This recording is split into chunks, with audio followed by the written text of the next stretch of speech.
اور دیکھیے ہم جس طرح سے بیہیو کرتے ہیں، اور یہ اگر ہم حضور اکرم صلی اللہ علیہ وسلم کی بات کرتے ہیں، ہم سبھی اس حوالے سے بات کرتے ہیں، اور بڑا ہم ہمیں یہ لگتا ہے کہ ہم جو کر رہے ہیں وہ بڑا کمال کر رہے ہیں. سو یہ بیہیویئر صرف اپنی بیٹی کے ساتھ نہیں تھا. یہ جنرلی جب ہم حضور پاک کی زندگی کو دیکھتے ہیں تو جو ان کے دوست اقارب ہیں یا اور لوگ ہیں ان کے ساتھ بھی صرف آپ پڑھنا شروع کرتے ہیں، آپ کہتے ہیں کہ ہم کیا کر رہے ہیں، ہم کس طرح سے زندگی گزار رہے ہیں. ہم تو بالکل ہی مطلب نیچ لوگ ہیں کہ ہمیں تو پتہ ہی کچھ نہیں ہے اس بارے میں. کیا کیا فضول کی چیزیں ہمارے سامنے آئی ہوئی ہیں. ابو بھائی ایک بڑی مجھے بڑی حیرت ہوتی ہے. یہ میں اتفاق سے حنیف بھائی سے بات کر رہا تھا اس بارے میں، اور میں نے ان سے پوچھا یہ تو یہ ہنس رہے تھے. ہمارے ہاں ایک غیرت مند انسان کی پہچان یہ ہے کہ وہ اپنی بیٹی یا بہن کے گھر جا کے کھانا نہیں کھاتا، پانی نہیں پیتا، جبکہ حضور پاک تو باقاعدہ جا کے فرمایا کرتے تھے کہ بھائی کچھ کھلاؤ یا کچھ اپنے ہاتھ سے پانی پلاؤ. یہ تو اتنا پیار جب ہے تو یہ والی چیزیں کہاں سے آ گئی ہیں ہم لوگوں میں کہ نہیں میں تو بیٹی کے گھر کا پانی تک نہیں پیوں گا. بسم اللہ الرحمن الرحیم. جزا اللہ عنا سیدنا و مولانا محمد اما و آلہ صلی اللہ علیہ وآلہ وسلم. آج ہم اس ذات ہستی کو، اس پاک ذات کو سلامی عقیدت، خراج عقیدت پیش کرنے کے لیے بیٹھے ہیں کہ دنیا میں ہر ایک کی عزت انہی کی عزت کی مرہون منت ہے. سبحان اللہ. آسمان ہدایت اور آسمان عظمت کا نیر تاباں ہیں. میرے رسول چشم نبوت کے نظر کی وہ پھول ہیں، زہرا بطول ہیں، حضرات حسنین کی اماں ہیں، جن کے والد نبیوں کے سردار ہیں، جن کے شوہر ولیوں کے سردار ہیں، بیٹے جنت کے جوانوں کے سردار ہیں، خود جنت کی عورتوں کی سردار ہیں. ان کی عظمت کے کیا کہنے. ان کی عظمت تو یہ ہے کہ جو اسے بیان کرے گا، بولے گا، اپنی نسبت جوڑے گا، وہ خود عظیم ہو جائے گا. بات یہ ہے کہ ہم بے سند اور بے سلف ہو چکے ہیں.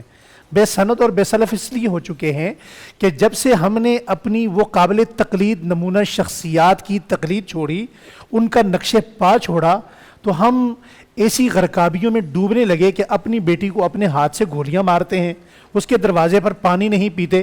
یہ آقا دو عالم صلی اللہ علیہ وسلم کا طریقہ تھا، یہ آپ صلی اللہ علیہ وسلم کی سنت تھی کہ آپ جب کہیں سفر پہ جاتے تو آخری ملاقات فاطمہ الزہرا سے فرماتے، واپس آتے تو پہلی ملاقات فاطمہ الزہرا سے فرماتے. اور اگر حضرت فاطمہ الزہرا کی زندگی کا کوئی ایک پہلو نہیں ہے، بے شمار پہلو ہیں. ایک پہلو یہ ہے کہ آپ بحیثیت بیوی کیا ہیں، آپ بحیثیت بیٹی کیا ہیں، آپ بحیثیت ماں کیا ہیں. حضرت فاطمہ الزہرا کو بحیثیت بیوی دیکھیں تو حضرت علی رضی اللہ تعالیٰ عنہ فرماتے ہیں میں نے زندگی میں بارہا کوشش کی، میں کبھی بھی حضرت فاطمہ سے سلام میں پہل نہ کر سکی. آپ کو بحیثیت بیٹی دیکھا جائے تو حضرت فاطمہ الزہرا کے متعلق حضرت فاطمہ الزہرا فرماتی ہیں رسول اللہ صلی اللہ علیہ وسلم سے میں نے زندگی میں بڑی مرتبہ کوشش کی، رسول اللہ ہمیشہ سلام میں پہل کرتے رہے، میں کبھی سلام میں پہل نہ کر سکی. جس کا احترام خود نبی کریم صلی اللہ علیہ وسلم کریں اور جن کی شان ام المؤمنین عفیفہ کائنات اما عائشہ صدیقہ رضی اللہ تعالیٰ عنہ یوں بیان کریں کہ یہ جو فاطمہ ہے نا یہ تصویر مصطفیٰ ہے.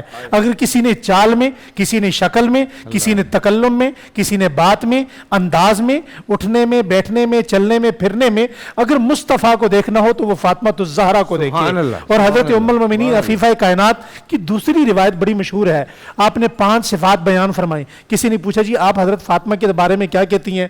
فرمایا فاطمہ وہ ہیں کہ جن کے بارے میں میرا یہ خیال ہے کہ حضرت فاطمہ وقانی ان سے زیادہ قناعت گزار دنیا میں کوئی نہیں ہے، ودینتن ان سے زیادہ دیانت دار کوئی نہیں ہے. ابو بکر صدیق جیسی ہستی، عبد الرحمن بن عوف جیسی ہستی، حضرت عثمان غنی جیسی ہستی، یہ بڑے بڑے لوگوں کی جتنی ایمانتیں ہوتی تھیں یہ کس کے پاس رکھوائی جاتی تھی؟ حضرت فاطمہ الزہرا کے پاس رکھوائی جاتی تھی. وہ صابرتن اتنی زیادہ صبر کرنے والی تھیں کہ 7 دن بھوکے رہ جاتے مگر کسی سے سوال تک نہ کرتی. نبی کریم صلی اللہ علیہ وسلم غزوہ سے واپس آئے، فرمایا بیٹی آپ کے چہرے پہ بھوک کے اثار نظر آ رہے ہیں. کسی کو کہا نہیں. فرمایا میں بیٹی کس کی ہوں، میں کس کو کہہ سکتی ہوں؟ نبی کریم صلی اللہ علیہ وسلم کی یہ وہ بیٹی ہیں. فرمایا شاکرتن سب سے زیادہ شکر کرنے والی. اور عبادت کا کیا مقام ہے؟ عبادت میں ایک روایت میں آتا ہے، مولا علی قاری رحمۃ اللہ علیہ نے بھی اسے لکھا ہے کہ رات کو اپنے حضرت علی رضی اللہ تعالیٰ عنہ اپنے شوہر کا حق ادا کرنے کے بعد بچوں کو سلانے کے بعد سردیوں کی ٹھنڈی لمبی رات ہے اور مدینہ کی سردی ویسے بھی بڑی زبردست سردی ہوتی ہے. آپ نے وضو کیا, مصلی پہ کھڑی ہوئیں, سورۃ الفاتحہ کے بعد سورہ بقرہ ختم, سورہ آل عمران ختم, قرآن کریم پڑھتے پڑھتے پڑھتے پڑھتے حضرت فاطمۃ الزہرا اس مقام تک پہنچ گئیں کہ تہجد کی اذان کی آواز آ گئی تو جلدی جلدی 2 رکعت نماز مکمل کی اور نماز مکمل کر کے اپنے رب سے کیا کہتی ہیں, اے میرے کریم رب, آپ کی سردیوں کی رات بھی اتنی چھوٹی ہو گئی کہ تیرے نبی مصطفیٰ کی بیٹی کی 2 رکعت بھی مکمل نہیں ہوتی. اس معاملے میں ہم اپنے نبی کی بیٹی کو پہلو نہیں بنا سکتے. جس طرف دیکھیں گے ہمیں عبادت میں, ریاضت میں, عقل میں, شعور میں, پردے میں, ہر اعتبار سے اس دروازے سے خوشبو اور ہدایت ملے گی. سبحان اللہ, سبحان اللہ. نماز کی بات ہو رہی تھی, ایک بول انٹرٹینمنٹ کے شوز دیکھنے کے لیے ہمارے چینل کو سبسکرائب کریں اور بیل آئیکن پر کلک کرنا نہ بھولیں.